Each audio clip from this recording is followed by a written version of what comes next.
శివ భూమికి కాల్ చేసి, గగన్ బావ నన్ను బాగా చూసుకుంటున్నాడు అక్క.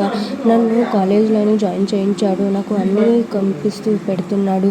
అలా నేను పెళ్ళి జరుగుతుందని చాలా సంతోషంగా ఫీల్ అవుతున్నాడు. అందరికీ నా స్వీట్లు పంచుతున్నాడు అంటూ చెప్తూ ఉంటాడు. అయితే మళ్ళీ అంటాడు, ఇది అంతా అబద్ధం అక్క.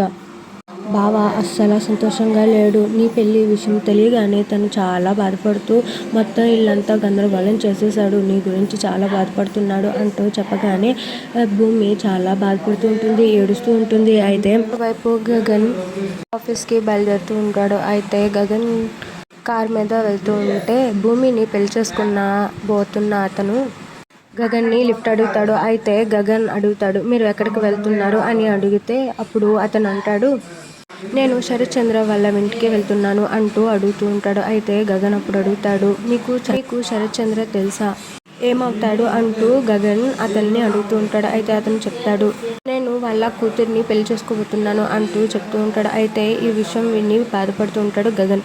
అయితే గగన్ అతన్ని అడుగుతాడు, ఆ అమ్మాయికి మీరంటే ఇష్టమేనా అంటూ అడుగుతూ ఉంటే అయితే అతను భూమికి కాల్ చేసి అడుగుతూ ఉంటాడు. అయితే ఇప్పుడు భూమి ఏం చెప్తుందో నెక్స్ట్ ఎపిసోడ్లో చూద్దాం. మీకు ఈ వీడియో నచ్చినట్టయితే లైక్, షేర్, సబ్స్క్రైబ్ టు